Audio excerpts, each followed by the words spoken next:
Hi! Welcome sa live.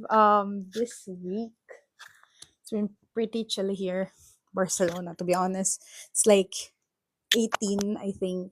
And for me, that's like cold enough for me to wear something really warm. So, welcome, guys. Again, for this week, we have a little bit of changes I'm trying to do because I just realized, like I said, I'm no social media manager. So I just realized nga na it gets deleted pala yung mga live on Facebook.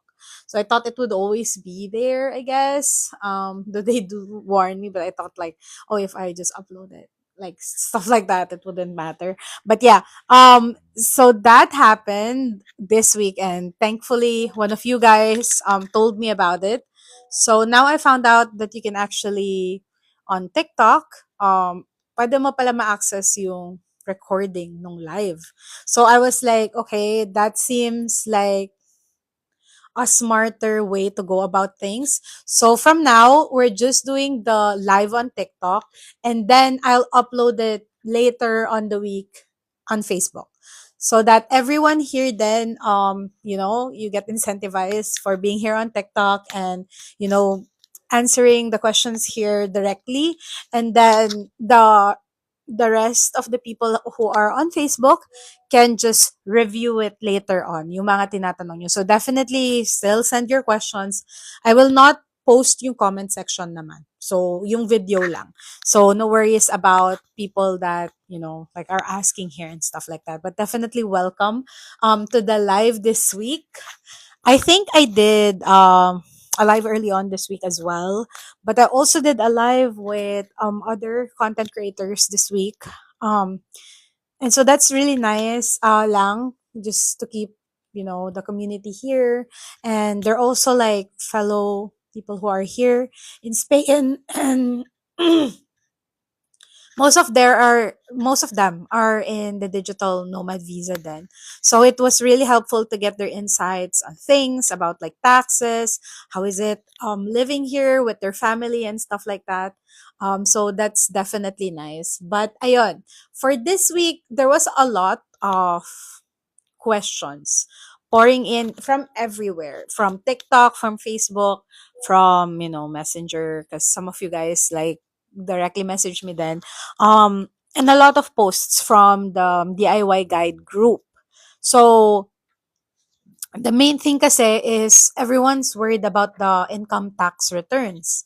So I'm just gonna tell you like straight about that, na nire-require talaga siya. Like, nire-require na siya ngayon sa consulate. Parang, there's no going around it. So, you have to just be ready with your income tax return. Of course, it's your prerogative to still try. It's like I said, from a year before, marami sa amin nag-apply, wala namang pinresent na ITR. And then earlier this year, some got asked for income tax returns, parang out of six, apat yung tinatanong nila. But it never got to a place where every single one na nagdi-DIY or my consultant, like, because I offer free consultation. So a lot of people would like be with another consultant, pero mag-ask lang ng opinion ko or how's things going with my applicants. So yeah, everyone's getting asked apparently. So, and you know me, I give it straight naman to you guys. Like, there's no withholding information in this community. So, yeah, I'm just gonna tell it straight up. You have to be ready with your income tax return. Now, I will divulge more about that later. Yung kumbaga, yung intricacies niyan. I know you also have a lot of questions. So, definitely just leave them down below. No worries about it. But let's dive into it because I know it's been a while since I did the requirements for the Spain digital nomad visa. So I made this new, thing that like basically clarifies yung qualification for the Spain digital nomad visa. But also, I have the QR code here for the link tree. So yan yung mga links that I have, like the DIY, the free DIY guide, the free consultation call, the services, because I get a lot of questions about those. So I really want to make sure na masasagot yon with this link. Because some people say they cannot find it in my profile or stuff like that. Thank you so much for the heart, guys. Yeah, thank you for just being here, being early, because I literally just started this 3 minutes ago, and you guys are very early. So I'm definitely thankful for that. But yeah, let's start with the required documents muna sa consulate. So, in the consulate, so basically, saan ka ba mag-a-apply if you're in the consulate? Mag-a-apply ka sa BLS. So, BLS is like a third-party provider ng like consulate. So, mga other Schengen countries also have their own consulates. If you've tried applying for Schengen visa before, there is this thing called Schengen Tourist Visa, right? So, meron silang another thing called VFS. So, dalawa sila na alam ko na parang third-party provider na instead na sa consulate ka magsasubmit ng documents, dito ka sa VFS or BLS magsasubmit ng documents. So, that means BLS, there has two branches. So, isa sa Cebu and isa sa Makati. So, if medyo malayo ka sa Metro Manila, then you can definitely opt na sa Cebu mag-apply. So, that's definitely fine. Wala namang worries about that. So, wala nga silang difference. Ang ano lang is siguro medyo mas matagal sa BLS Cebu kasi isa-send pa nila sa may Manila yung documents mo. And of course, they do not send it na tingi-tingi. Isa-send nila yan ng isahan. So, other than that, there's really not much of a difference. It's the same people that will review your documents. I haven't heard any like different experience naman compared sa BLS Makati and BLS Cebu.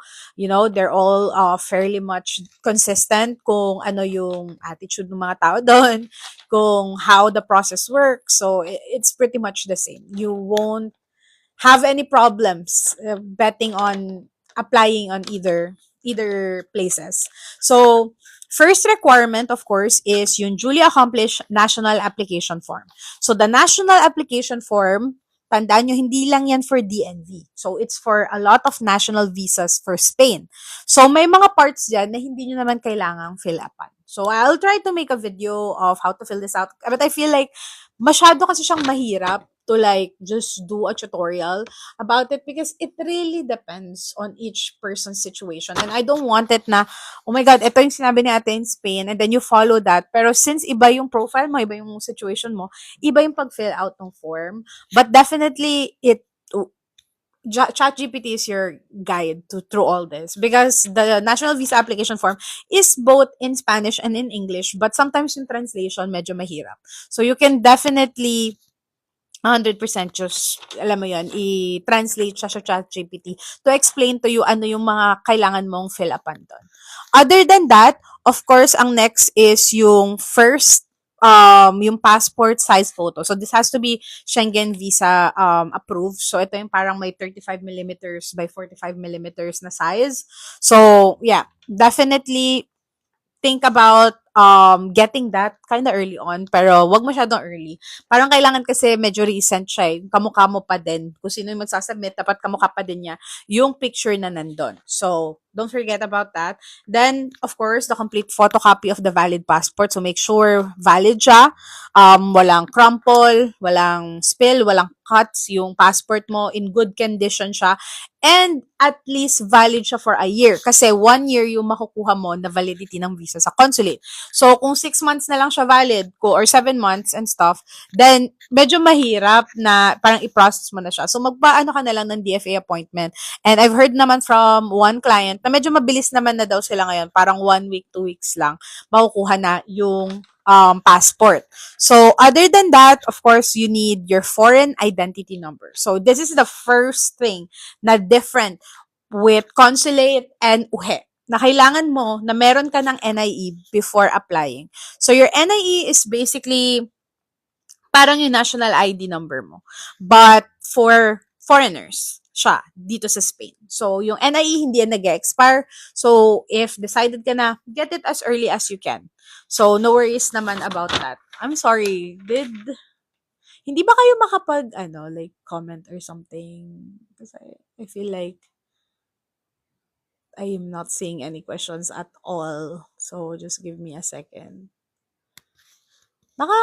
Disable yung comments. Wait, just make sure for a second.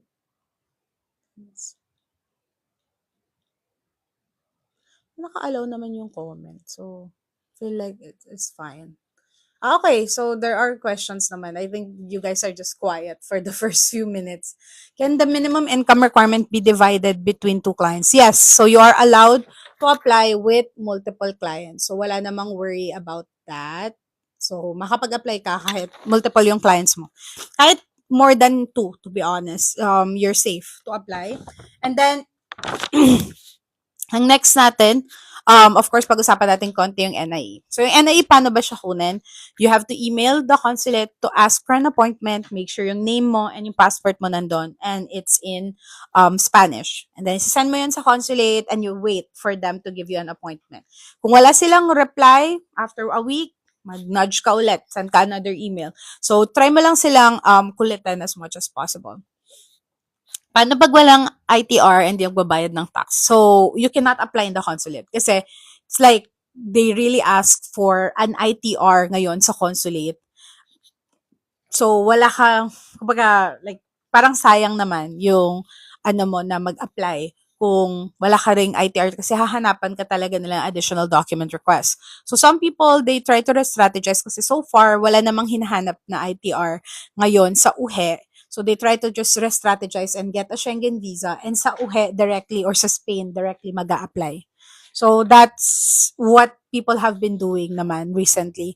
And then, the next thing is duly accomplished 790052 tax form. So, itong 790052 tax form, fill upan mo lang to. So, ito is hindi mo kailangan bayaran. So, no worries about that. And I have the links din naman on the free DIY guide. Ilang months ng ITR ang required? To be honest, before it used to be na kahit isang quarter, dalawang quarter lang, I've had success with clients na hinanapan ng ganon. And since they didn't specify, ang sinabi lang nila, latest income tax return or like latest tax slip, ganon. So, nag-submit lang kami ng parang isang quarter, like yung recent quarter. But lately, they're being very specific about it. Like, if employed ka na for a while, they will ask for your 2023, 2024, like, and your recent income tax return. May documents pa pong hinihingi to prove yung income aside sa ITR. So far, wala. Maybe mag-ask sila ng additional bank statements, like pakita mo yung 12 months, ganyan. So, ayun, that's just something to consolidate. Make sure tama yung pag-strategize mo. Dapat ba match yung ITR sa salary? Yes, because they're looking at your compliance. Anyway, that's what I think. They're not really like verifying if you're making this amount of money because they can verify that through your invoices, your bank statement, your contracts, your COE. I think they're looking for ITR to see if you are compliant sa taxes. So, ayun. Thank you for sharing the live, Paula. Yeah. Sorry, I'm still not better. But yeah, after that, the next thing is your accreditation of a minimum employment or professional relationship of 3 months at the date of application. So, ito is like working relationship nyo ni client. So, dapat 3 months ka na working kay client. So, for example, I know it gets confusing dun sa 3 years work experience versus sa 3 months, tapos yung 1 year na dapat nag-ooperate yung business. So, I will break it down for you. So, unahin muna natin to. Yung itong minimum employment is sa dapat employed ka na sa client mo for at least 3 months. To be safe, I would say more than 3 months para tapos na yung probationary period mo, quotation marks. But definitely kailangan at least 3 months kasi 3 months worth of bank statement. So dapat 3 months mo nang nare-reach yung minimum income requirement. So yun yung 3 months. Ito yung papasa mo ditong proof is yung contract. And, of course, it has to match your COE, your invoices, and your payslips. But basically, ito ang tinitignan nila sa contract mo. Kailan ka nag-start? Ano yung job title mo? Ano yung job responsibility mo? Ano yung compensation mo? Thank you sa pagsagot. Thank you so much. Kapag nasa Spain ka na, need pa rin mag-pay ng tax sa PH. So, technically, no. So, you don't have to. Or you can file, pero mazi-zero na kasi how double taxation, first may tax treaty kasi ang Spain at Philippines. Also, how double taxation works is that pwede ka pa rin mag-file sa Philippines para meron ka lang ITR, pero mazi-zero na yun kasi mas mataas yung binabayaran mo dito sa Spain. Pwedeng combined income sa mag-asawa. I answered this on another video actually. So no, you can't kasi dapat isa lang yung main applicant. So it's not income ng buong family. Kailangan isa lang yung applicant. So kailangan kung sino yung nakapangalan sa COE, sa contracts, sa invoices, siya dapat yung main applicant. Dapat dun pumapasok yung pera and dun lang makakount basically. More or less, how much in peso yung minimum income requirement? I think it's about 165, yung 2,700. Tama ba? Or I think it's bigger than that. I think it's like, now it's about 180K. But it is, yung minimum income requirement is lower when you're applying in the consulate. I think it's only 2,300 something euros, which that I'm not sure. Kahit din ba dependent need ng ITR? No, because they're not checking the income documents of your dependent. Or they just need the proof of relationship nyo ng dependent. And other than that, it's fine. Ang next natin is accreditation of a real and continuous activity for at least 1 year of the company or companies with which the worker maintains the employment or professional relationship. So ito yung sinasabi na certificate of good standing or certificate of incorporation. So ito kinukuha to sa business registry kung saan man nakaano yung client mo. So ito is ang sinasabi lang to, dapat 1 year na incorporate yung business ni client. So, not necessarily 1 year ka na sa kanya. Okay lang kahit 3 months ka lang sa kanya, pero kailangan 1 year na yung business niya. And then, of course, the next part is proof of solvency or economic means. So, ito na yung invoices and ITR, yung bank statements. So yan na yun. Basically, kailangan mag-match kung ano yung nakalagay sa contract mo, sa COE mo, and kung ano yung nagre-reflect sa invoices and bank statement mo. I heard din daw na pwede self-employment visa for freelancers, not just for business. What do you mean? Din daw po self-employment visa. You mean the autonomo visa? Yeah, but I'm not that familiar with it. Pero yun kasi medyo mas mahirap siya makakwalify kasi you have to show like a proper business plan na talagang lucrative tong papasukan mo na like, like self-employment. If dependent na lang si wife, same proof of funds pa din? No. So, it's higher. So, pag may dependent ka, it's plus 75% of the minimum wage. So, yung 2,763 kasi, that's 200% of the minimum wage. So, dapat i-compute mo yan. I do have a breakdown. I just posted that video. I think it's pinned on my profile din naman. Once approved na yung but I think I remember the number. It's 3,799 euros for one applicant plus dependent. Once approved na po yung visa, may time frame po ba kung kailan need mag-travel sa Spain? So, in the application form, you actually indicate there when mo plan mag-travel. Just to be safe, because that's, ganun yung usual na ginagawa sa mga Schengen visa, dapat less than 6 months from the date of your application, yung travel date. So, wala namang necessarily na, kailangan lumabas ka na. Pero yun yung mag-start ng validity ng visa mo. And kung medyo mas tatagal ka pa doon, baka parang i-cancel na nila yung visa mo. Kasi ang tagal na nga nung, since na-approve ka, tapos binigyan ka ng ample amount of time and you didn't travel, parang 3 months pa bago ka nag-travel. So, you're not using your visa and that just shows it na it's very bad. May nabasa ako, issue about no ITR tapos applying uhe. Quarter 1 or 2, magka-problem daw sa 2026 taxes for Spain. I'm not sure what you mean. Do you mean ba meron na nag-apply in uhe and nagkaroon ng problems with their income tax returns? Tama ba? So, I'm not sure. Pero yan, usually, pag nag apply ka na with 3 years of experience and you do not outline proper yung certificate of employment mo, yung credibility mo na na you're employable, you've been employed for 3 years. So that's why they ask for an income tax return. Done na po kami sa microchip and vaccine. We're now waiting for the titer. Big help po yung video nyo. Oh, thank you so much. I hope your pets get here safely. You just, as early as now, bring nyo na yung magiging travel bag nyo para masanay din siya na nandun lagi. Tapos try nyo na ilabas-labas siya na naka-strap yun sa inyo para medyo sanay siya na nandun and kasama kayo. Isa lang may ITR out of multiple clients. Okay ba? So the problem with that is that you're not really compliant. So, makikita nila yon na, okay, so you're not paying your taxes with your other clients. If sa Pilipinas pa lang, they cannot really, secure yung compliance mo with taxes, how much more when you're here in Spain, 'di ba? So, already have Spanish citizenship. Oh, that's nice. Congrats. Kasi daw po tax resident ka na ng 2026, kaya hanapan ka daw ng ITR ng Q1 ganon or else bayaran sa. I'm not sure. I'm so sorry. Do you mean kailangan mo na ba magbayad ng taxes in Spain by quarter 1? Because, yeah, if you apply on the first quarter, pero ang babayaran mo lang once nakapag-register ka na. So, once nakapag-register ka na, kailangan mo na bayaran yung quarter na yon. And since, if quarter 1 ka mag-a-apply, most likely than not, ma-approve ka on the same quarter. Tapos, nandun ka na in Spain. So, magbabayad ka na talaga ng taxes doon.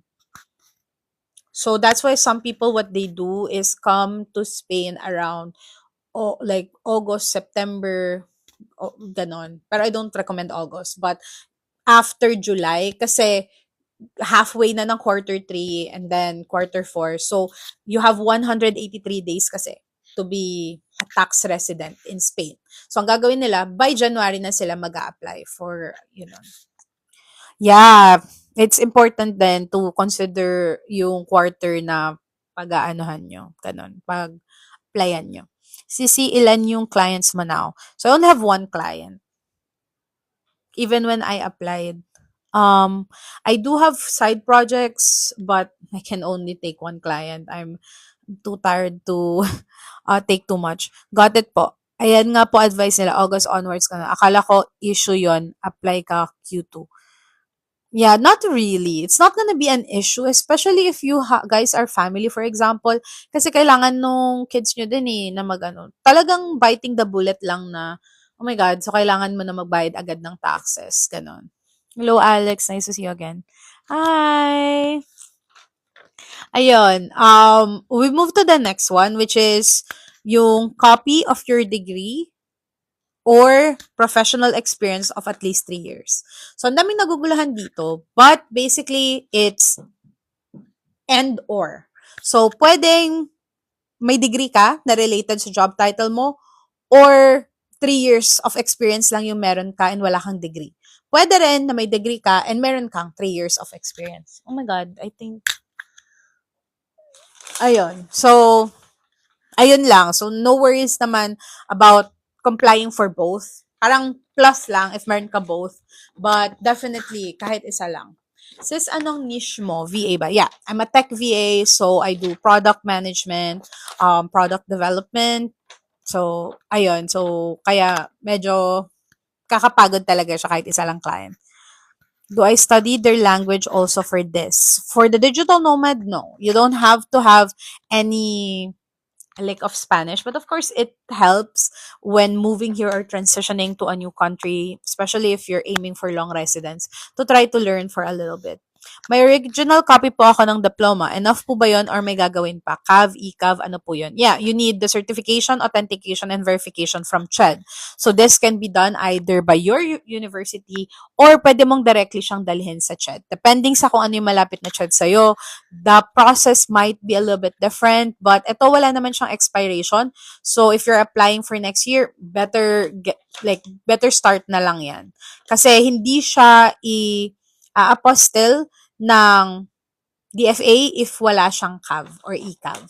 Yung ECAV, meron kasi siyang online. Pwede mo na siyang gawin online. So, I have a post about that on the Ate in Spain Facebook page as well. Applicable pa ba ang DNV sa mga digital product sellers? Not necessarily. So, but there is a loophole in a sense. So, not necessarily I say that kasi hindi naman talaga para to sa mga business owners. Because technically, a digital product seller is a business, right? So, hindi talaga siya for business owners. But what some business owners do is that if it's a corporation, then they just enlist themselves as an independent contractor to their own company. As long as hindi mag-appear yung name mo sa mga documents. Mag-request pa po ba ako ng TOR kahit may diploma na? That depends din. Kasi sa DFA, I've had a client na yun nga luma yung diploma niya. So we were like, okay, hindi naman talaga inaano yung TOR, parang ina-attach lang siya minsan. And then before may kakilala din ako na diploma lang yung pina-apostle niya and pina-cav. Tapos parang recently hinanapan siya ng TOR kasi daw kailangan daw yung TOR para apostle. So medyo paiba-iba din minsan talaga yung rules ng DFA. So to be sure, parang mas better if you get a copy din ng TOR mo. Or you can try, as kasi early from now naman, pwede ka na mag-try to go to DFAs and see kung pwede mo na siyang ibigay. But yeah, definitely. You can try muna. Pero paiba-iba kasi minsan talaga yung DFA. Other than that, of course, yung next is yung private health insurance coverage. So, ito kailangan to if you're applying in the consulate is you can you can get feather insurance, which is a monthly insurance siya. Tapos, pwede mong madali lang siya i-cancel if paalis na kayo or if na-deny. So, para lang siya talaga sa application. So, hindi po pwede ang DNV sa digital product seller. Ano po kaya pwede doon? So, if you have a lot of savings, you can try looking about non-lucrative visa. But that means it's a passive income and you don't work. So, you don't have a client or anything like that. Hi, kung yung ITR po ba need naka-declare yung buong income na i-declare din sa application? Yes. If I use the WILES emails received in place of invoice, need po ba is-sworn translate or pwedeng Google Translate na lang within Gmail? No, you don't even have to Google Translate. Just print email how it came and hindi siya kailangan sworn translate. Okay. The next thing is your medical certificate. So, kailangan na to DOH accredited yung hospital or yung clinic. And may validity lang siya ng 3 months from the date of issuance. So, ito, medyo gawin nyo siya pag malapit na yung application nyo. And ito, don't forget, kailangan ng DOH certificate para apostle ng DFA. Otherwise, hindi nila i-apostle kung medical certificate lang. And then the next part is yung NBI clearance that is to be authenticated by the Department of Foreign Affairs. So NBI multipurpose clearance, that's kind of easy. You just do an account in NBI, you book an appointment, you pay, and then punta ka lang dun sa NBI branch. Pagkatapos nun, ipapa-DFA mo na siya. So, no problems about that one. And then, of course, the last is the letter committing to register for autonomo, which is basically a promissory note na magre-register ka for Social Security and taxes once you get approved. And then another thing is sa COE mo, kailangan meron doon explicit na yung client mo, ina-allow ka niya to work in Spain or ina-allow ka niya na mag-apply for the digital nomad visa. So, kailangan talaga aware si client that you're applying for the digital nomad visa. Wait lang, my dog is like having issues with his dog bowl. So, give me a second.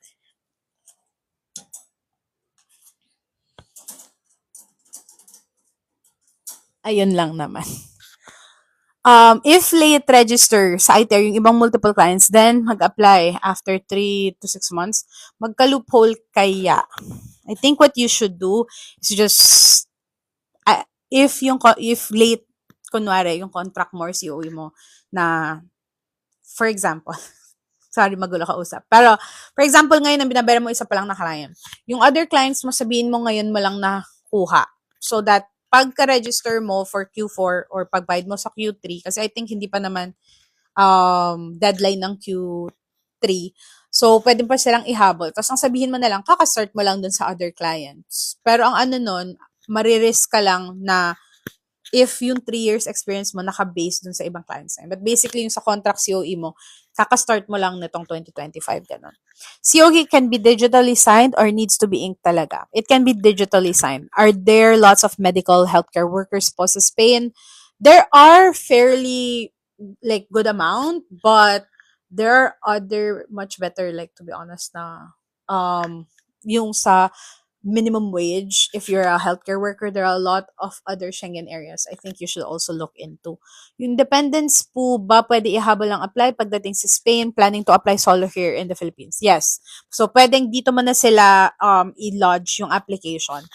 Need po ba ng contract from client to indicate start date or pwede po bang COA lang? You need a contract, you need a COE, you need the invoices or your pay slips, and that all has to match with regards din sa bank statement mo or if magsasubmit ka ng ITR. So, I just want to be really clear about that, pate. Kasi it's really, I understand how difficult it is sometimes to, paano ba siya, parang i- i-make sure na like pare-pareho yon. But for example, if nagka-raise ka, most probably kasi 'di ba sa ating mga VA, most likely kahit nagka-raise ka na, hindi ka pa din like nagpapapalit ng contract. So make sure na may addendum ka na you got a raise or something, to make sure na lahat ng documents mo pretty much consistent and true. Alex, bakit sabi ng isa mahirap daw yung approve kayo mag-asawa sa Spain tapos yung kids sa BLS? Maka-question daw yun. What do you mean? Sa kids sa BLS? Do you mean ba is if magre-request for the 1-year digital nomad visa? Well, technically may 3-year approval na yung kids mo. So, what you can do is just get them a Schengen visa. If hindi mag-work yung pagkuha sa 1-year digital nomad visa, then kunan mo na lang sila ng Schengen visa.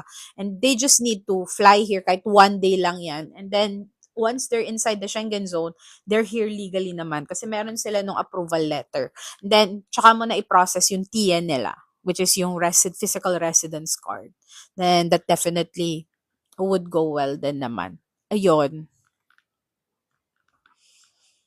Oh, yeah, thank you guys. Ayun. So, I hope that, clears up yung requirements for the consulate. Kahit ba infant need ng TIE? Yes. Like, kahit that they have, think 6-month-old. So, yeah. Kailangan din nila ng TIE. Which is good kasi, they're like, alam mo na they're here legally. Yun kasi yung ano mo din yung residence card mo, minsan yung pinagbabasehan nila nung start ng counting for your 2-year residency. How to submit the application po? Do you need to email it or do you need to go directly to their office? So with BLS, pag mag-apply ka sa consulate, you need to book an appointment in the BLS website for the national visa via the digital nomad visa. So pagka ano mo ng appointment, dadalhin mo lahat dapat ng copies, hard copies. Ipiprint mo siya lahat and then sasubmit mo. In UHE, it's different. Everything is done digitally. You don't have to go to their office to submit. Like lahat yan ay digital. Okay lang ba kung this year 2025 lang nag-file ng taxes tapos mag-apply on January 2026? So yung ITR mo for 2025 babayaran mo and then mag-apply ka ng January 2026. Yeah, I think that's good. Actually, it would depend. If may degree ka naman, so it doesn't count yung, hindi mo kailangan yung 3 years work experience, then definitely that's fine. Of course, I have free consultation calls para din ma-view ko mismo yung profile nyo na like yung complete profile nyo and you can be honest there like sa tingin nyo maging problems with your application and we can strategize together and it's completely free. It's not a sales call at all. But some people here can attest to that. Ayun. Hi po ma'am. Ask ko lang, yung required income kung may kasamang dependent is combined? No. So, it has to be na main applicant lang lahat. Yung nakapangalan yung contract, COE, invoices. So, siya lang yung main breadwinner, basically. So, kung ano man yung income ng dependents mo, it doesn't matter. It doesn't count towards the minimum income requirement. Kasi ikaw talaga yung i-check nila kung kaya mo ba i-provide tong mga dependents mo. Kasi sa'yo nakabase lahat ng application nila. What other people do is like separate application. Si husband tsaka si wife, and then one kid isasama dito or two kids isasama doon, ganyan. So, definitely, um, no worries about that. Oh my God, Yeziroa. Late ka. Late ka ha. So, ano yan? Bakit ka late? Yeah, but thank you so much. Thank you for answering. I will book a call po next month. Yeah, definitely. Just talaga if mag-apply kayo, ang timeline nyo dapat na ginagawa is when nyo gusto, like mag-fly to Spain. So, doon kayo mag-start. So, yun yung i-mark nyo sa calendar nyo or sa timeline nyo. Kailan nyo gusto na mag-fly to Spain? And then, depending kung saan kayo mag-apply, like for example, since we're talking about the consulate for now, sa consulate, it takes 3 weeks to 2 months yung result. Kasi depending kung may additional requirement or pag mabagal lang talaga yung processing, di ba? So, magbigay ka ng 2 months for yourself na, okay, dito ako mag-a-apply. Ito yung gusto kong flight sa Spain. And then, dito ako mag-a-apply. Like, lagyan mo ng 2 months pagitan yon. And then, 2 months na pagitan yung pag-start mo ng pagkuha ng documents. And then, 1 month, if magdi-DIY ka, to give yourself some time to do the actual research to strategize. If you're signing up with Ate in Spain, then definitely, I just need like 2 to 3 months heads up. Para, I do the 3 months para makita ko din kung tama yung pumapasok or tama yung pagka-set up ng payment methods nyo to make sure that I'm setting you up for success. Kasi alam ko may iba na, maglilipat kami ng WISE to Pioneer, ganyan. So, medyo makakonfuse sila doon. And you don't want that. You don't want them to spend too much time looking at your documents. Kasi dyan nila mag-unravel na dami na nilang itatanong.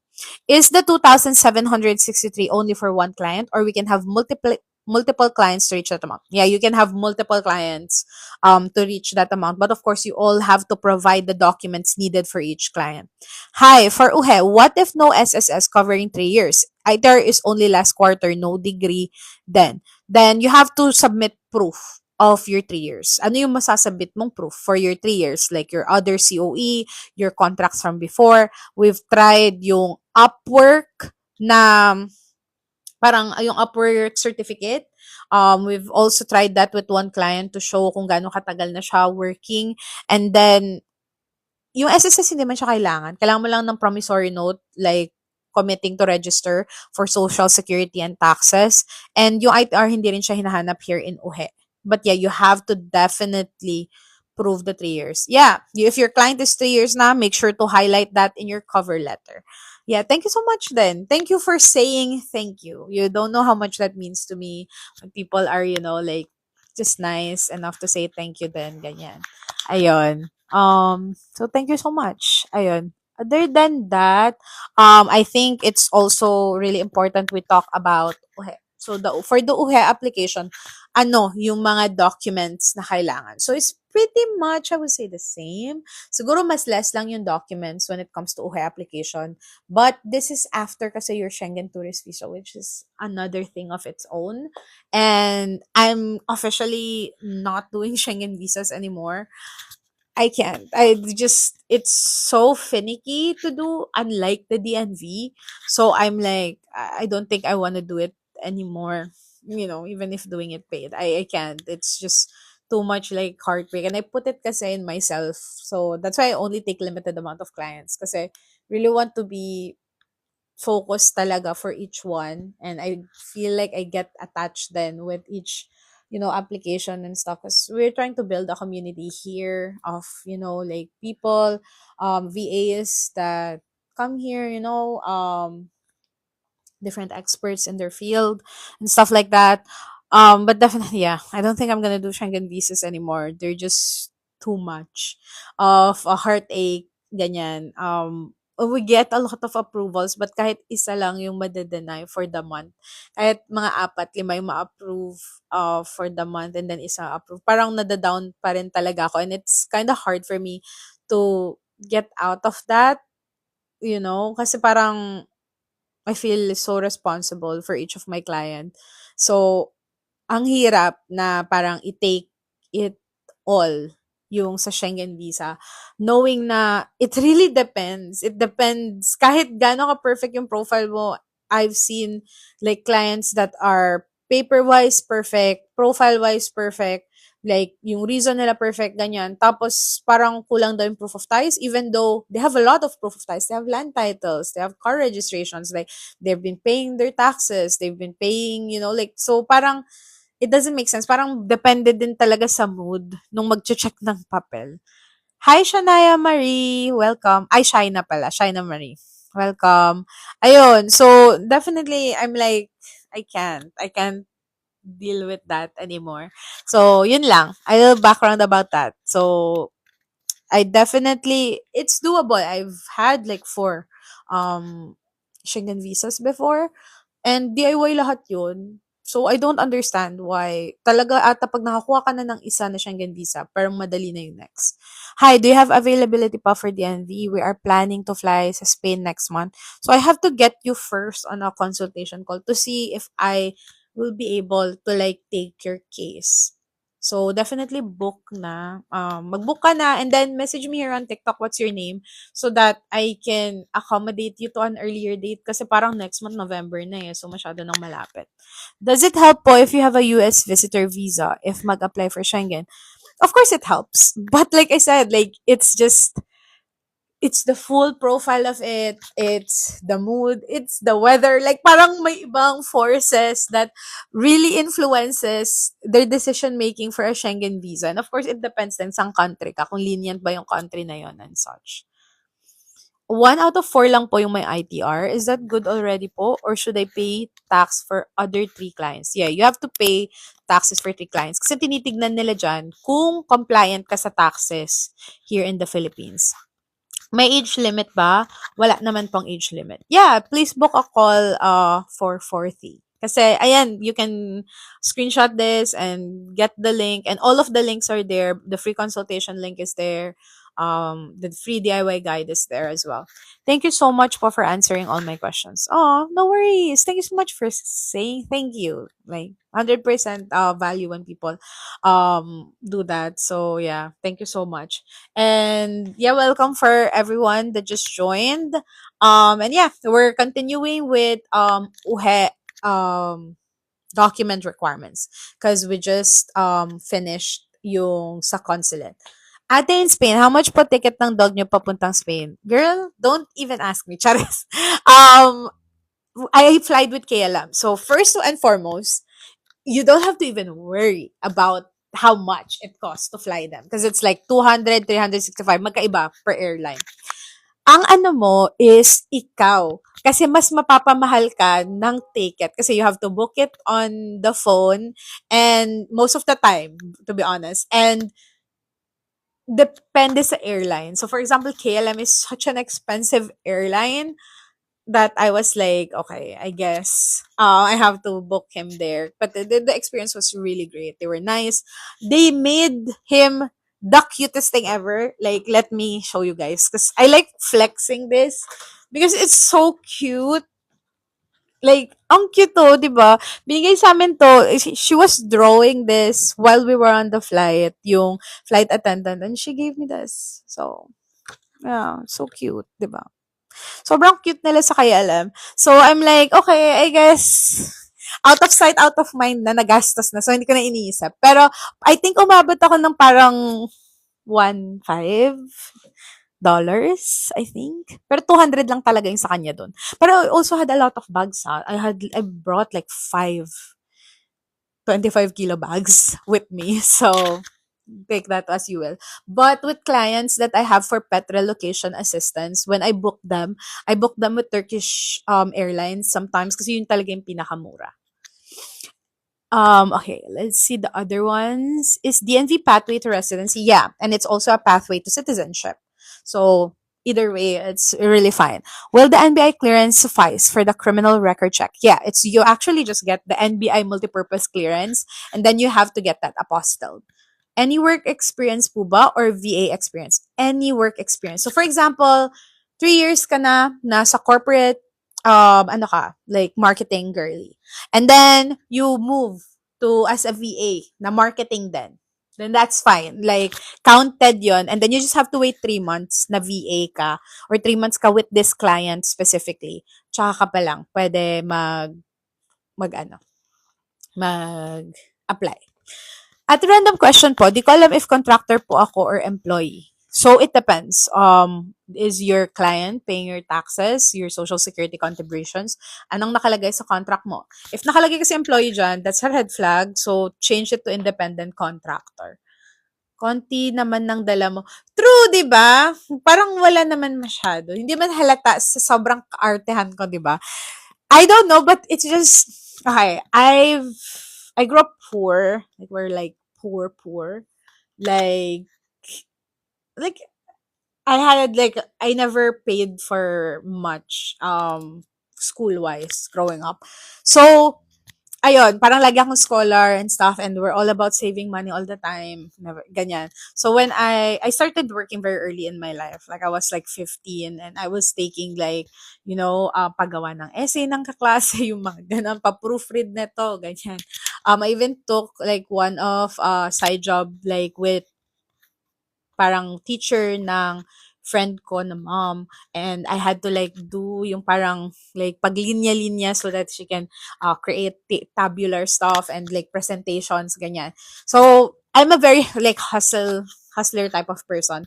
And that ended up na ang aga kong nag-move out of our family home. So ayun, I hoarded a lot of stuff. I guess kasi I've moved out since I was like in high school, which I was like 17 ganyan at the time. And when I flew here, I was 24. So, like sobrang dami ko ng gamit na naipon for all those years. So, that's why I had a lot of bags. And it was like, kasi parang tinrabaho ko lahat yun. So, parang it was hard for me to like let things go. And to be honest, I still have boxes of stuff left in the Philippines that I have to get mailed in or we're thinking of going there and then bringing it with us. Um, Miss, how do you travel po in EU? Do you always bring your dog? Not always, but we try to bring him as much as possible. The budget airlines here are pretty lax when it comes to bringing your dog everywhere. Like Eurowings or Vueling is pretty much good. You have to pay 60 euros to bring your dog with you, but we don't mind. No, we like traveling with him, and he likes traveling as well. Um He's not an anxious traveler as a dog. He's just an anxious dog altogether. Pero pag maraming tao, pero when he's in his like bag, he doesn't care. He just sleeps. Ganyan. Well, okay. Ano pong workaround pag natsambahan ng 60-day rule ng uhe? We tried reapplication. It worked most of the time. My client ako, hindi daw nag-work yon. And then, we tried appeals and so far that worked. But I've never, like parang pangalawang appeal ko pa lang to and wala pa namang sagot. But it's still early pa lang kasi, di ba? Parang last week pa lang yun minessage sa inyo. So, ayun. So, I cannot really say there's a like workaround. But, pwede nyo namang hintayin yung 60 days. Kasi some stuff, yun lang, kailangan nyo lang i-maintain yung client nyo, which I understand completely. As a freelancer, that would be a little bit hard. But, yeah, wala sa talagang workaround eh. That's why I tell clients, dito ka na lang sa 3 years para tapos ka na, diba? So, done checkout po. Charet, book for November 5. Hoy! Ano ba yan? Done checkout daw. Ayun, need nila ITR? Question mark? In the consulate, yes. Anong status mo dyan? Tourist or employed po? I'm under the digital nomad visa, which means I'm a freelancer working here in Spain, but not with Spain clients. So I work from home. I'm a VA. Ang niche ko po ay on tech industry. So baka may mareko kayo magpapagawa ng website and magpapa-website maintenance. So you can reco me kasi I accept side projects. Saan ka pwede makahanap ng bahay na matitirhan dyan? We have Idealista, Tecnocasa, there's, of course, brokers that you don't pay them that much, to be honest, for the peace of mind and not dealing with, everything kasi yung pag-enroll ng water mo and electricity and stuff like that.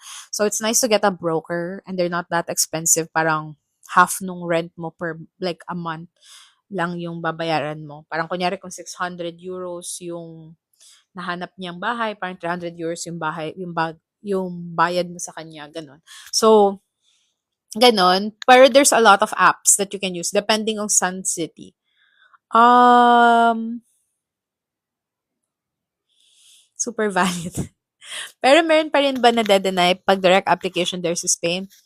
Of course, like I've seen horror stories of people getting denied here. So that's why I'm like, if magdi-DIY kayo, just take the free consultation call girl. Like para alam ko if alam mo din kung gaano yung kataas yung chances mo.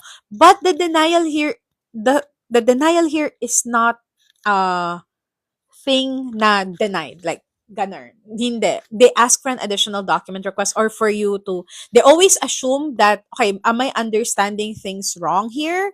Parang ganon. Like, parang, am I understanding things wrong? Are you actually meeting the minimum income requirement? Parang ganon. Tapos, magsasubmit ka ng additional proof, ng cover, like ganon. Parang ganon sila lagi. Like, it's not that they would say, parang tingin namin hindi ka naman talaga employed. Denied, ganon. So, they just base on your documents. As long as kompleto yung documents mo, you don't have nothing to be afraid of. And as long as qualified ka talaga.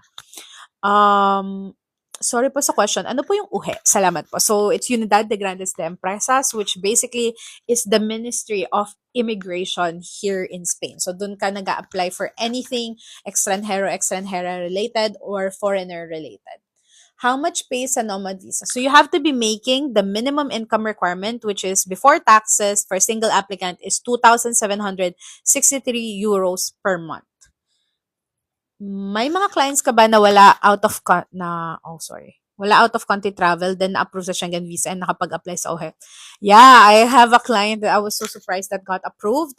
But we're just thankful. But really, nakatulong sa kanya yung may savings talaga and marami siyang proof of ties. And of course, she and the husband traveled alone.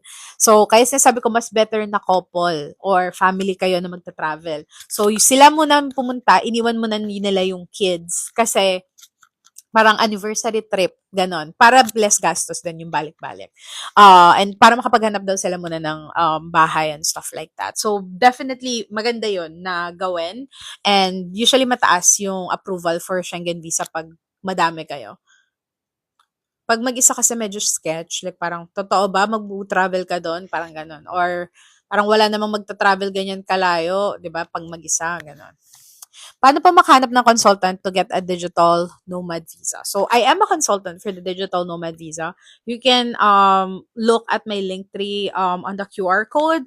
But definitely, yung sa second question mo, magkano yung need mo prepare before going there? I cannot really like tell that like for each one, right? Like, for example, for me, um, I had a lot. I didn't have a lot of savings, but I had savings. But also, my boyfriend is from the EU, so it was easy for me to like navigate EU a little bit better. And of course, my sister-in-law. I lived with them for a little bit before ako nag-move out. So it's different for each one. So, for example, if my family kayo, you need more money to like prepare to make sure na if anything happens, ganyan, you are covered, ganyan. Pero what I say to clients, para safe, is 3 months of your monthly income. Dapat meron ka nung emergency fund. Yung 3 months or 6 months of your monthly income. So, if 2,763 times 3 mo yan, dapat meron kang ganon na savings. So, savings lang tol. Ito yung money mo left over after nabayaran mo na yung consultant mo, nabayaran mo na, tapos na yung application nyo, and nandito ka na sa Spain. Ayun. I have another question. What if, sorry, oh my God. What if sa contract is amount, example 100, pero sa bank is 95 lang? I'm not sure what that means. For example ba, like yung rate mo is 15 euros per hour. So, kaya kailangan ang magmamatch yung invoice tsaka yung bank statement din. Kasi kunyari, kung mababa yung hours mo, makikita yun sa invoice, di ba? Na yung hours mo for this month, mas mababa, ganon. So, makikita mo din yung conversion rate kasi sa invoice. Ano po, proof of ties na pwede ilapag for Schengen application? There's a lot, but iba-iba kasi yan. Na, depending sa, situation mo, per se. But the proof of ties is anything if you own anything na big amount here, like a condo unit, land titles, car registration. Basically, a reason to go back to the Philippines. That you're not gonna work kasi yung work mo nasa Philippines, for example, ganun. But it doesn't apply to us because we're freelancers and everything's remote. Ano po susundan doon? Salamat. What do you mean ano po susundan doon? Yung 100 pairs sa bank is around 95 lang. Wait, ayan. Ayan. Kailangang ilapag, I'm not sure. Ano po susundan nun? Kaya kailangan meron yung invoice talaga. Meron ka na client na preggy na na-approve? Yeah, so actually, also had a few consultation calls that, ayun, like they were with child. But my main, of course, it's up to you if you want to do this. But since it's very close to my heart, because one of my friends were actually pregnant around the time she applied, felt like, like you're building a family, and I understand yung rush to go into this. But I feel like it's also a sensitive time for you just physically and my God. My God, my gosh, my God. Like it's just a sensitive time for you. So parang ayoko ma-stress ka and anything to happen to you. So of course, prerogative mo yun. You're your own person. You can make your own decisions. So yeah, I will still take you on as a client. Pero just know na I'll be extra careful with you. And ayun, just like it's so scary to like do this and be in that amount of stress. Especially during like very early on in your pregnancy. So I understand if gusto nyo din naman mag-rush kasi syempre counted na kayo, counted na yan as another dependent if ever. So yeah, I completely understand. Pero yun lang, that's just something to remind you because like I said, it's better din kasi to parang mag-wait din konti siguro if ito yung if gusto mo talaga mag-apply, wala naman akong magagawa doon. It's just, I want you to be so careful. If you're DIYing it, please be careful. Please message me if you have any questions at all. Nagre-reply naman ako. Like, alam nyo naman yan, mga nag-PPM sa akin. Nagre-reply naman ako. Just takes a while kasi I also have my clients. So, I prioritize them first. Pero, of course, I will still reply. And give yourself proper time talaga to research, ganyan, para less stress din sa inyo. So, make your timeline as flexible as possible if you're dealing, with stuff like that. Nabuhayan ako doon. Thank you, Alex. Oh, no worries. So, bale dapat bago mag-tourist visa, kompleto ng mga docs bago mag-Spain para pagdating mag-lodge ka na kaagad. Yes, but don't forget, you can apply for Schengen visa 3 to 6 months before your flight date. So, pwede kang mag-apply 3 months before, ma-approve, or 4 months before ka magfa-fly, and then ma-approve ka, and then you can contact a consultant, or you can sign up with a consultant if, like if you want a little bit of help. Because with clients, since ayoko sila magbayad na naman ng Schengen visa, ganyan, I try to like guide them a little bit. So I don't do it as magkasama na package because like I said, the Schengen visa was too stressful for me. But I will still guide you if gusto mo yun i-DIY. Para lang ma-double check yung cover letter mo, yung profile mo per se, may additional documents, may checklist din ako na binibigay. So, ayun, like, it depends really on you. Ate, since when po kayo nandyan? So, I've been here for more than a year now. So, thankfully, I've been here since 2024. So, thankfully naman, it's been really nice and wala pa naman ako naging problems or qualms about Spain so far. it's just a little bit of adjustment. Ako kasi parang go with the flow lang din. So I've been through a lot in life that I feel like I'm pretty much like flexible to things and I don't rush things. Maano ko all in manifestation and stuff like that. Okay. Oh my God. Oh my God, sobrang daming question. Wait. Hello po, sorry kakapasok. I'm sure na-discuss na about yung sa ITR. So yeah, we did discuss about the ITR. Ang question is, anong strategy if dito mag-apply since nanghingi sila ng ITR? Then, you have to get an ITR. Of course, it's your prerogative. If gusto mo itry na wala, maybe mataon ka sa worker na mabait tapos hindi na maghahanap ng ITR. But if hanapan ka ng ITR, then pwedeng mag-withdraw ka application tapos dito ka na lang mag-apply or you back pay your taxes. So that's another way to do it. Do we need to file the whole time we are working as remote or 3 months ITR is enough? Before it was enough to just file the recent ITR. But now they're looking for at least 3 years, especially if sinabi mo na may 3 years ka na experience. Wow, yung sun finally lumabas na siya. Ang kulimlim dito parang like earlier today. So, it's nice na medyo lumabas na siya now. So, ang ganda na nung lighting. Charis. Ayan. So, sahod po kasi transfer ni client $2K. Tapos, same sa invoice. Pero pag nag-transfer na sa bank, lesser. So, ang gawin mo, kailangan meron ka nung invoice, then yung invoice mo is dollars, 'di ba? Tapos ang pagka-receive mo sa bank, PHP, then that's fine. Wala namang problem doon. So, ang ano lang doon is magbe-base sila mostly doon sa bank statement mo and invoices. Due to changes, ayun pa ata tanong kanina. Yeah, kasi isang count lang naman ng pregnant haha. So, nasasayangan lang kami. Yeah, I get what you mean. So, definitely, JJ, if gusto nyo mag-apply na, then definitely, like, go apply. Just, I'm telling you, like, be really flexible about it. Make your husband take the reins on the application para na sa kanya yung stress and wala sa'yo and sa baby. And, ayun, definitely, just take care of yourself, like, take care of yourself, think happy thoughts. Ayun, so wag kang masyado ma-stress with the application. Hello, here in the Philippines po ba may nagpa-process po ng digital nomad sa Spain? What do you mean? So, ano yung meaning mo dyan? So, I'm not really sure. So, yeah, you can apply in the Philippines, in the BLS. Office in Makati or in Cebu, you need to book an appointment. Doon ka magsasubmit. May differences lang with the documents itself na kailangan and stuff.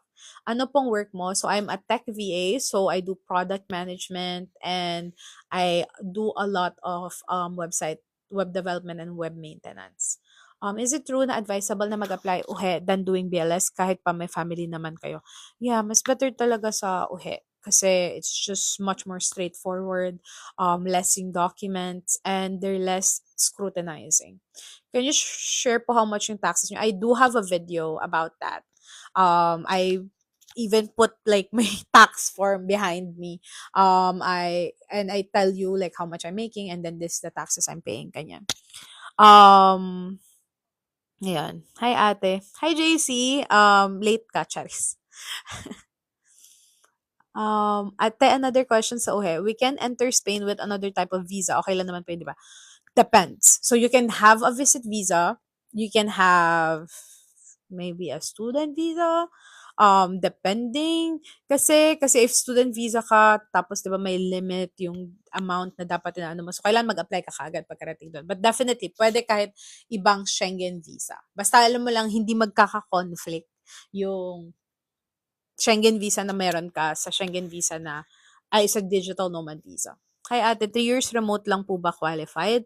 No, it just 3 years. Either yan na relevant yung degree mo sa kung ano yung work mo ngayon or 3 years ka na sa industry mo or sa ano mo. So, like I said, if 3 years ka na marketing sa corporate, like sa office, ganyan, and then nag-decide ka ayoko na, and then nakahanap ka ng client, 3 months ka na kay client, pwede ka na mag-apply. So, counted na yon as your professional experience.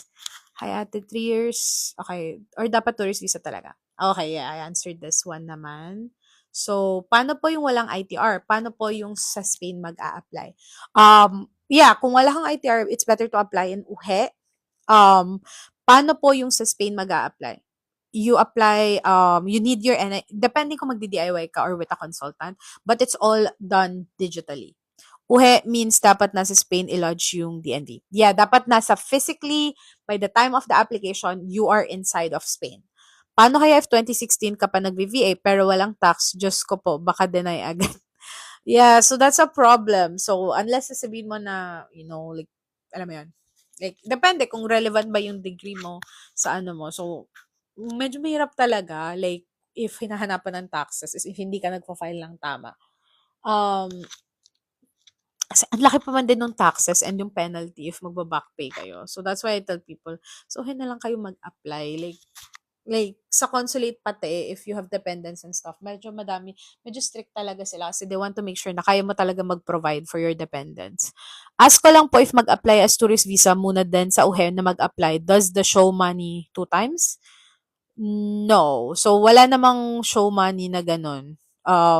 When it comes for sa tourist visa, yes, kailangan pag madami kayo na mag-a-apply, then yeah, kailangan mas malaki yung savings mo. But for the digital nomad visa, it's just the minimum income requirement. So, pag may dependents ka, mas mataas yung minimum income requirements. I have that video pinned in my profile naman, yung breakdown yan. Pwede mag-student visa, then DNV. Pwede naman sa pagpasok mo. Pero pag matagal ka ng student visa, ang alam ko kasi may cap yung how much you're supposed to be making or your hours. So baka magka-conflict lang yun sa DNV mo. Kasi that means hindi ka compliant sa student visa, like the rules of your visa. How's life in Spain?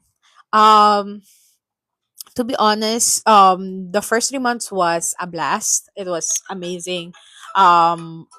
Sino ba tong tumatawag? Sorry. I think someone's calling me. I think that's an Amazon driver kasi I think I have it saved. Pero ayun, yeah, the life in Spain for the first 3 months was amazing. It was a blast kasi I live in Barcelona, so everything was close to me, like Sagrada Familia, yung Arc de Triomphe, yung mga ganyan. So it was fun and I travel a lot. And then I would say I didn't do much of, like I said with you guys, I didn't do much preparation before ako pumunta dito. Like, very ano ko like, baka hindi man ako ma-approve or something. Tapos nung na-approve na ako, parang 1 month, pumunta na ako kaagad. So, wala akong Spanish. So, it was hard for me to like make friends, ganyan, very early on. So, that's why I did, like, that's why I resorted to like, connecting with other people, with ate in Spain and stuff like that. Kasi it really felt like it's a community. Like, parang may mga kasama ka, kausap ka, and I'm all about, like talking your ears off and just sharing yung knowledge kasi it really changed my life. And like especially siguro sa mga may families, and that's just me. I'm just a single person that moved here. Paano pa yung mga may families? And yun kasi main ano ko like I want a better passport for my children. So I really wanted to do the digital nomad visa. Of course, the food is healthy, but I miss a lot of Filipino food. Hindi ako makanin person, so I love that they do bread a lot. But I do miss sinigang. So pag na-approve kayo, baka naman manandalhan niyo ako ng sinigang mix dito sa Barcelona. But definitely yun, nakakamiss yung Filipino food, pero healthy yung food nila dito. Tapos sobrang daming options. Medyo foodie kasi ako. I mean, halata naman sa bilog ng mukha ko. But yeah, so I love experiencing new food, of course, experiencing the new culture, ganyan. And yung environment kasi dito, for me, it's just fun. It's just like, everyone's warm, walang mga dito, yung mga races, ganyan. So, ganon. It was really nice. And to be honest, yung environment nila dito, maganda yung public transportation. That's something I can attest to. I love it. I travel a lot because gala ako na person. And like I feel like since the pandemic, parang lagi ako nasa bahay lang, ganyan. So, I was like, really like, okay, like, talagang digital nomad, I can work anywhere and stuff like that. So, I really love that about it. And the transportation systems here in Barcelona are so good.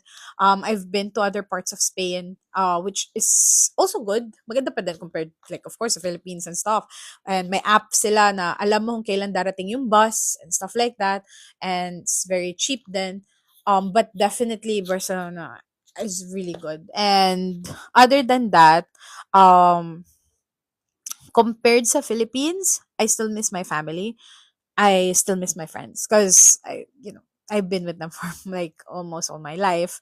But definitely it's such a new experience that I think my brain is also like every time I'm still in awe when I look at the window and stuff. I'm still in awe na I'm here. Or, kunyari yung this time na yung lumalamig na, like, very far na yung weather from the Philippines. I get reminded na, yeah, I'm here in Europe, ganyan. And I'm traveling a lot then, in the bare months. We're gonna go to other parts of Europe to experience, like snow and stuff like that, which we did last year. We went, to Germany to experience the Christmas markets and stuff because they're pretty famous for that. And they have the Dachshund Museum, which I have a Dachshund with me, my dog. So we really enjoyed doing that. So, ayun. Uh, I talk too much about it, but yeah.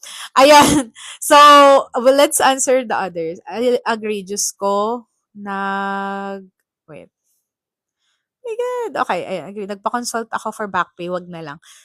'Di ba? Parang gamitin mo na lang for tourist visa kaysa i-back pay mo. Saan po pwede kontakin ang uhe? What do you mean kontakin? Kasi they have a website. So they have the Migraciones website. But definitely kailangan mo ng NIE and digital certificate to access yung pag-place where to submit the documents. And I have that on my free DIY guide, which is on the link tree. And I also have a free consultation call. Sa iba pa yung statement sa tourist and iba yung for nomad.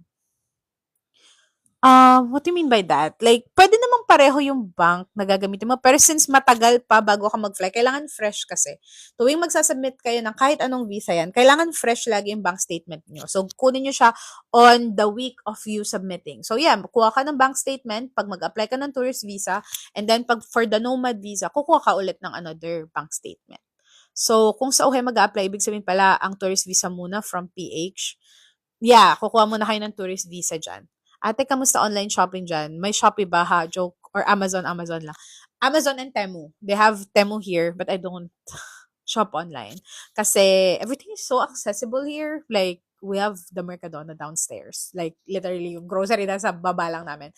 So, I don't really feel the need to do online shopping. And, ano mo yun, taga-ano ko ngayon nagpo-purge. Kasi I still have my Shopee account. Parang tinatry ko pa rin siyang i-maintain. So, I send stuff with my mom and my dad. But, yeah. Definitely, if kailangan mo naman ng something very fast, ganyan, yeah, they have Amazon naman. Sa Pinas ka nag-apply ng DIV. Yeah, so I DIY'd my application in the Philippines, and then I DIY'd it again for the getting another application for the 3-year residence authorization here in Spain.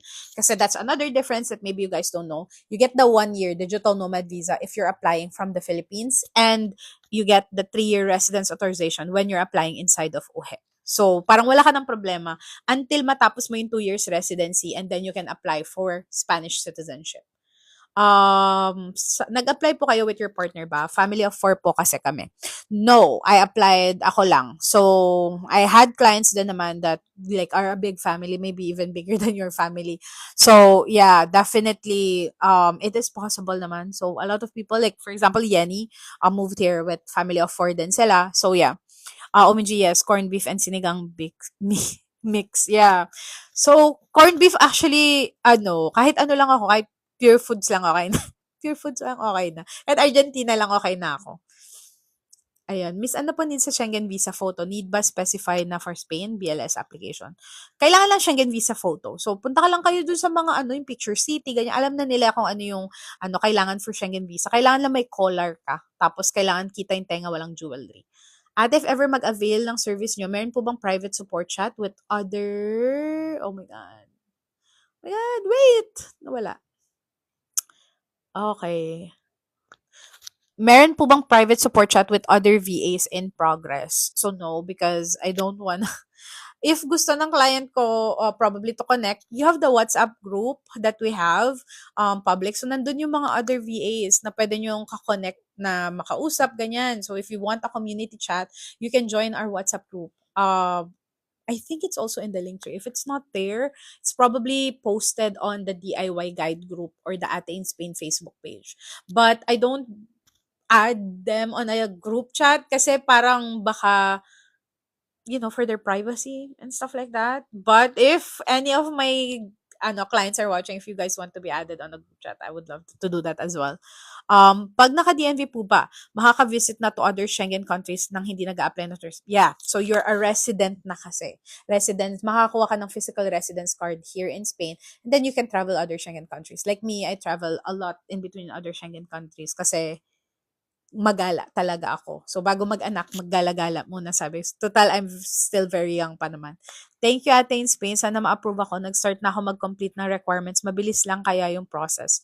Hopefully, it will be pretty much fast for you. There is a different timeline for consulate and for UHE application. But usually sa UHE, 20 days lang naman yung kailangan mo. 20 working days. And then in the Philippines, it ranges from 3 weeks to 2 months. Ilang clients mo po when you applied? I have one client nun. Ate, kahit Belgian Schengen visa, pwede rin pa rin mag-arrive sa Spain? No. So, ang entry at exit mo, kung saan ka pa din na kapag enter. Tapos, punta lang kayo ng Spain to lodge the application, and then, ang longest stay nyo pa din dapat is sa Belgium or kung saan kayo. Kamukha mo po si Stitch. Hoy! Si Stitch, parang ano yun na, parang aso yun na. I mean, di siya aso. I love Lilo and Stitch. It's the best.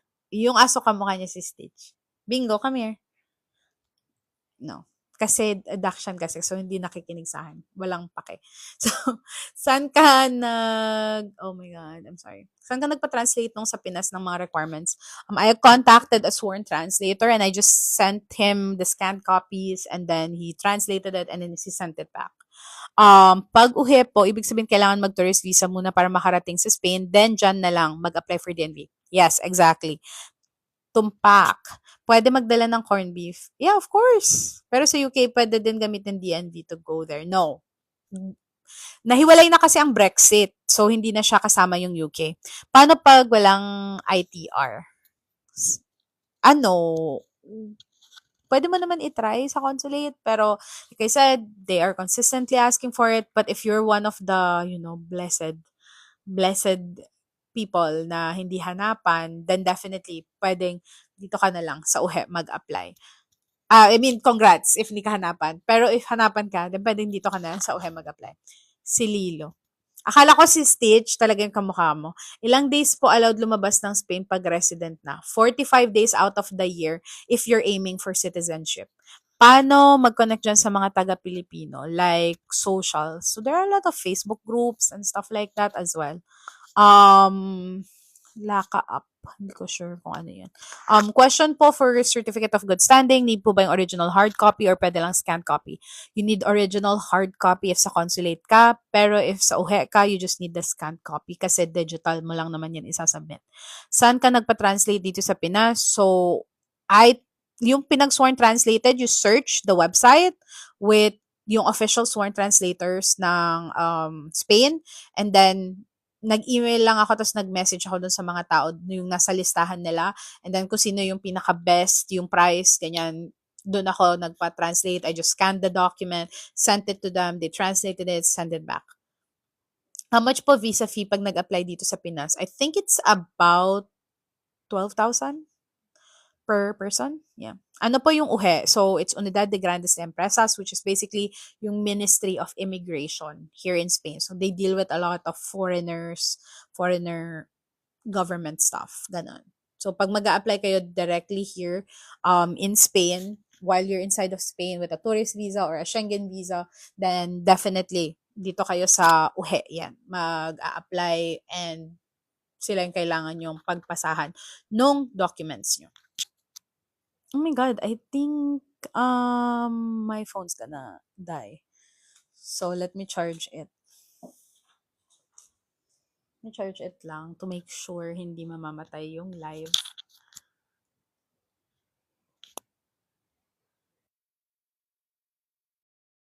Wait. Ayun. Okay, I think that works. Ayan.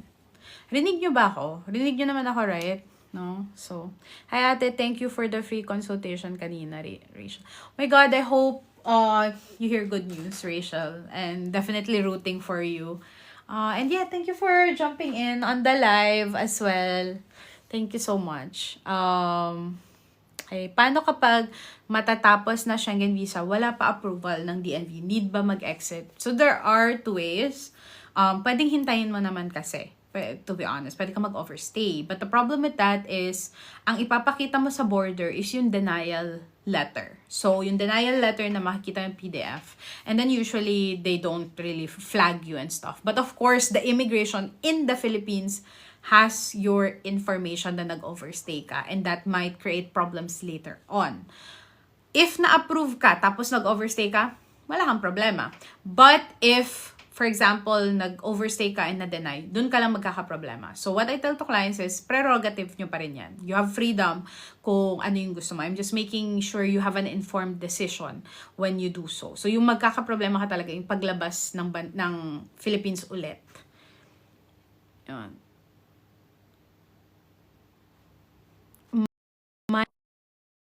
Okay, wait. May client na po ba kayo na reject sa BIS kahit nag-appeal? What do you mean nag-appeal? Like, they got asked for additional documents or may denied na? So, technically in the consulate, I don't have any denials. We have withdrawals. We have 3 withdrawals out of na parang 20 na so far na process sa BLS. So, yung 3 na yun, hinanapan sila ng ITR or some other document. Yung isa parang uhe na lang siya mag-a-apply, nag-withdraw siya.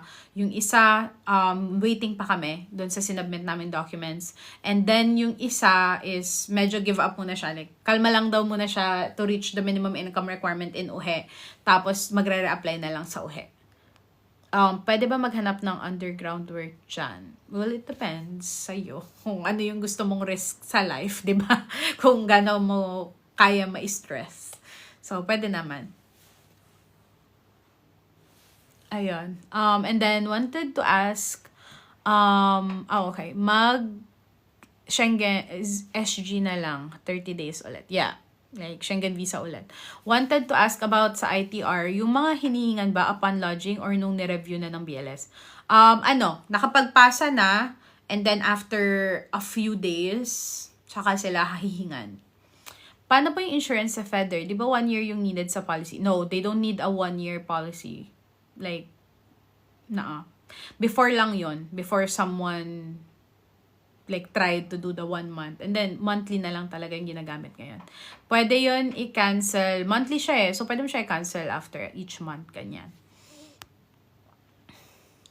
Magkano po rate ng consultation nyo po? So, I have my services here, but they're the cheapest out there. I think other people are charging like a lot more. Like 3 times what I'm charging or 2 times what I'm charging. So, yeah, definitely.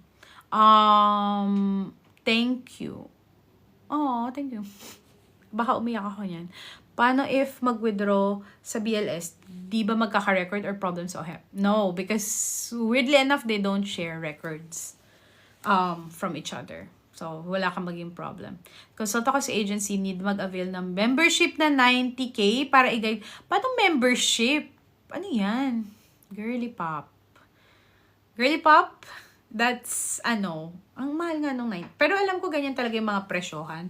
Parang, yung mga nakikita ko na nagpa-process and may mga so, ganun talaga. Syempre, business nila yun So, hindi mo naman if mataas talaga yung price. Kasi, syempre, they have a team. Ako lang. So, that's why I don't take a lot of clients. I only take 10 at a time, ganyan. Before, I used to take 6 at a time. Pero since I do reduce hours na sa work, so I feel like I can take 10 clients at a time na. So, ayan. Kasi di ba may number daw ibibigay BLS bago mag-launch? Yeah, the NIE. Yeah, of course. Pero hindi siya nalulook up in their system. Real, bawal tanong, sabihin mag-avail ka ng consultant. Oh. Girl, I have the free consultation call. So, if gusto nyo mag-DIY, para sure, and hindi kayo masyadong ma-stress, just avail it.